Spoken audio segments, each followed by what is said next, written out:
Hello students, welcome to our channel मेरी किताब। आज हम बात करेंगे कृष्ण भक्ति काव्य की प्रमुख विशेषताओं की।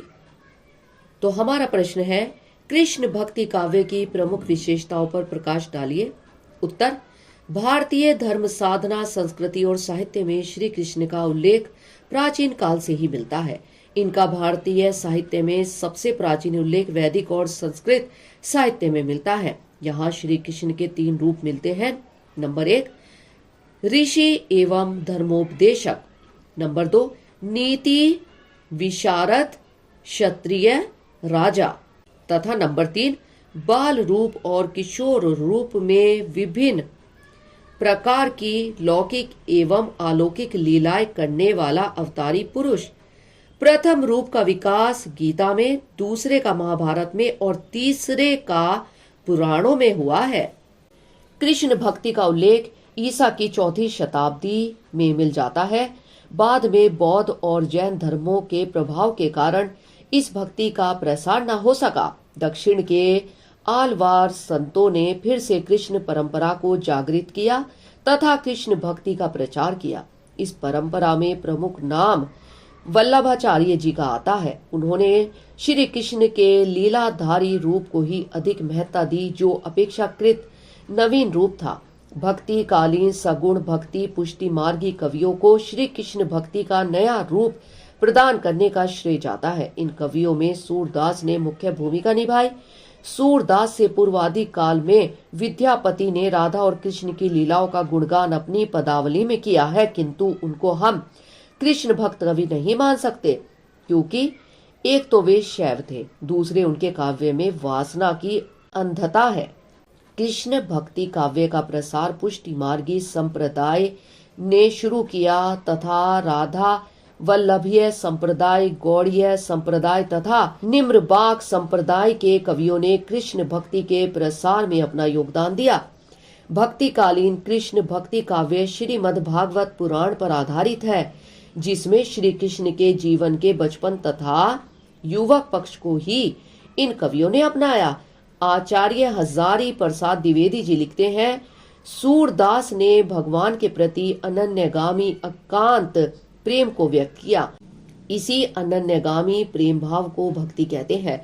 आत्मसमर्पण द्वारा ही भक्त इस अनन्यगामी प्रेम को पाता है। यह आत्मसमर्पण दास रूप में, माता पिता और कांता रूप में किया जाता है। सूरदास ने विभिन्न पात्रों के माध्यम से ये सभी भाव थोड़े बहुत प्रकट किए हैं, पर मन उनका वात्सल्य, सख्य और कांता भाव में ही रमता है। सूरदास ने कृष्ण काव्य की एक विशेष परंपरा को जन्म दिया। उन्होंने कृष्ण काव्य को इतना सुंदर और लोकप्रिय बना दिया कि आने वाली अनेक शताब्दियों तक कवि कृष्ण काव्य पर मुग्ध रहे और इनकी रचना में लीन रहे। राजस्थान के राज परिवार से संबंध रखने वाली मीराबाई भी कृष्ण भक्ति में लीन रही। मीरा की भक्ति दाम्पत्य भाव की भक्ति थी। उन्होंने राधा का स्थान स्वयं ग्रहण कर लिया। मीरा के काव्य में भक्ति की गंभीरता है, स्वरूपता तथा व्यक्ति को तन्मय करने का अपूर्व सौंदर्य है। संक्षेप में हम यह भी कह सकते हैं कि श्री कृष्ण के विलक्षण रूप से भारतीय धर्म तथा संस्कृति सदा से प्रभावित रही है, किंतु 15वीं और 16वीं शताब्दी में श्री कृष्ण का प्रभाव बहुत ही व्यापक और गहरा हो गया है, जिसके कारण भक्ति काल में अति सुंदर एवं मनमोहक कृष्ण काव्य की रचना हुई। कृष्ण भक्ति काव्य की सामान्य रूपरेखा प्रस्तुत करने के पश्चात हम काव्य की प्रमुख विशेषताओं का उल्लेख करेंगे, जो कि निम्नलिखित है। यह उल्लेख 7 है। नंबर 1 है, श्री कृष्ण को पूर्ण ब्रह्मा मानना। सभी कृष्ण भक्त कवि श्री कृष्ण को भगवान विष्णु का 16 कला संपूर्ण अवतार मानते हैं। उनके श्री कृष्ण पूर्ण ब्रह्मा है, जो इस सारी सृष्टि के निर्माता है तथा संसार की प्रत्येक वस्तु उन्हीं का अभिन्न अंग है। कृष्ण भक्त कवियों ने श्री कृष्ण के माधुर्य रूप को ही अपनाया। उनके श्री कृष्ण रास के रचेता, वंशी के बजैया और गोपियों के दुलारे हैं। इन कवियों ने श्री कृष्ण के योगी राज, युद्धवीर, राजनीति कुशल आदि रूपों को नहीं अपनाया। नंबर 2, श्री कृष्ण की लीलाओं का वर्णन। हिंदी साहित्य के इतिहास में इन कवियों ने श्री कृष्ण के बाल तथा युवा रूप का सुंदर चित्रण किया है। इन लीलाओं में बाल गोपाल की वात्सल्यपूर्ण लीलाएं तथा माधुर्य भावपूर्ण लीलाओं की प्रधानता रही। इन कवियों में प्रेम वर्णन कुछ चुने हुए प्रसंगों तक सीमित रहा। श्री कृष्ण का क्रीड़ा स्थल केवल यमुना कुंज ही रहा। इनकी लीलाओं में भक्ति का पुट अधिक था। इसी प्रकार श्री कृष्ण लीला बाद में यानी कि रीति काल में श्रृंगारिकता में बदल गई। नंबर 3, संगीतात्मकता। श्री कृष्ण की लीलाओं के वर्णन में संगीतात्मकता की अधिकता पाई जाती है। इससे रीति काल का सुंदर विकास हुआ। इसी से कृष्ण काव्य में अनेक राग रागनियां पाई जाती है। हरिदास, सूरदास तथा मीरा के पदों में संगीतात्मकता की सुंदर छाप मिलती है और आज भी संगीत के क्षेत्र में इन पदों का बहुत महत्व है। वास्तव में श्री कृष्ण का चरित्र ही कुछ इतना विचित्र है कि इनके वर्णन में स्वयं ही संगीतात्मकता का तत्व आ गया है।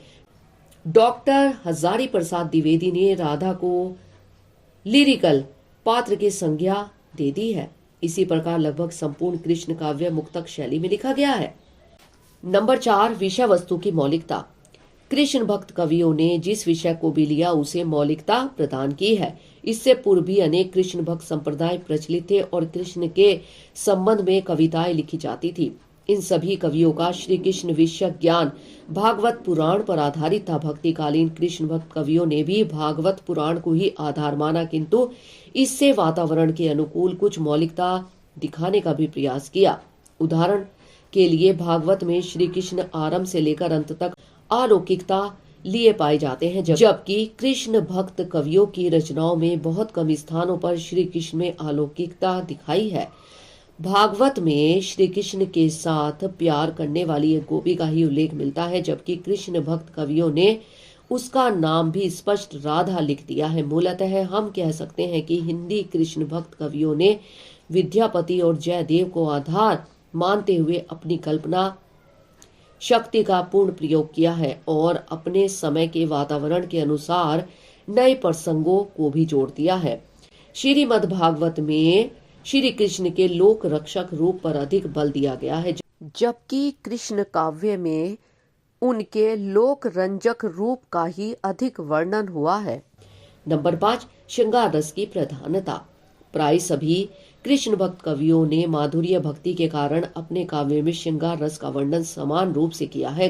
गोपियों के संयोग और वियोग का बड़ा ही सुंदर और स्वाभाविक वर्णन कृष्ण भक्त कवियों ने किया है। संयोग में श्री कृष्ण राधा का सौंदर्य, गोपी प्रेम, चीर हरण, दान लीला, रास लीला आदि का वर्णन है।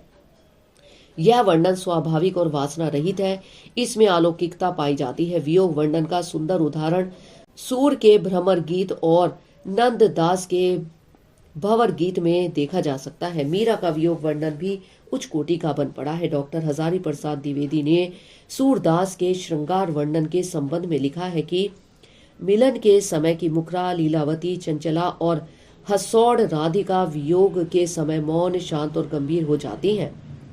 उद्धव जी के साथ अन्यान्य गोपियां काफी बकबक करती हैं और राधिका वहां जाती भी नहीं। उद्धव ने श्री कृष्ण से राधा की जिस मूर्ति का वर्णन किया है उससे पत्थर भी पिघल सकता है। उन्होंने राधिका की आंखों को निरंतर बहती हुई देखा।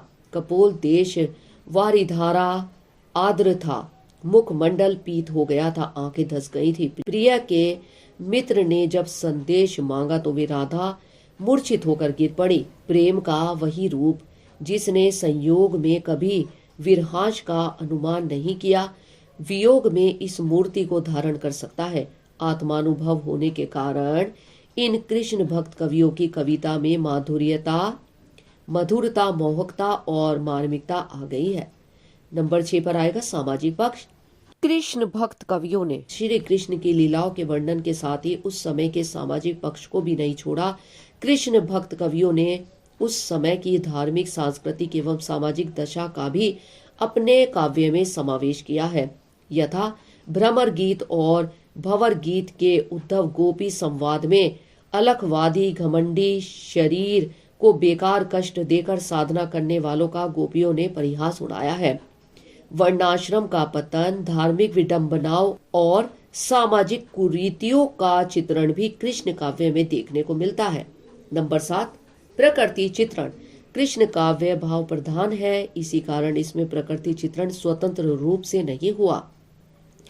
प्रकृति के जो सुंदर चित्र देखने को मिलते हैं वे केवल पृष्ठभूमि अथवा उद्दीपन के रूप में चित्रित हुए हैं। पात्रों के भावों को बढ़ाने, उद्दीप्त करने के लिए प्रकृति का उसी प्रकार का रूप दिखाया गया है, अर्थात प्रकृति चित्र भावानुकूल ही हुआ है।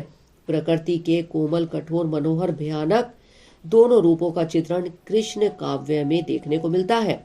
इस प्रकार हम कह सकते हैं कि कृष्ण काव्य में एक ओर श्री कृष्ण की बाल एवं किशोर लीलाओं का वात्सल्य रस में चित्रण है, तो दूसरी ओर भक्ति रसपूर्ण श्री कृष्ण का अलौकिक वर्णन भी पाया जाता है। एक और मुक्तक शैली है, तो दूसरी ओर छिटपुट प्रबंध भी मिल जाते हैं। कृष्ण काव्य का चारों दिशाओं से रस युक्त चित्रण इन कृष्ण भक्त कवियों ने किया, जो इस संसार में सदैव भक्ति को एक नई दिशा, एक नया संदेश देता रहेगा। किसी विद्वान ने ठीक ही कहा है, भक्तिकालीन वाटिका में कृष्ण भक्ति साहित्य एक गुलाब के फूल के समान है, जिसमें सुगंध है, ताजगी है, कोमलता है, पवित्रता है और सौंदर्य है। जनता को आकृष्ट करने की शक्ति है तथा आने वाली पीढ़ियों के लिए प्रेरणा शक्ति प्रदान करने का उत्साह है।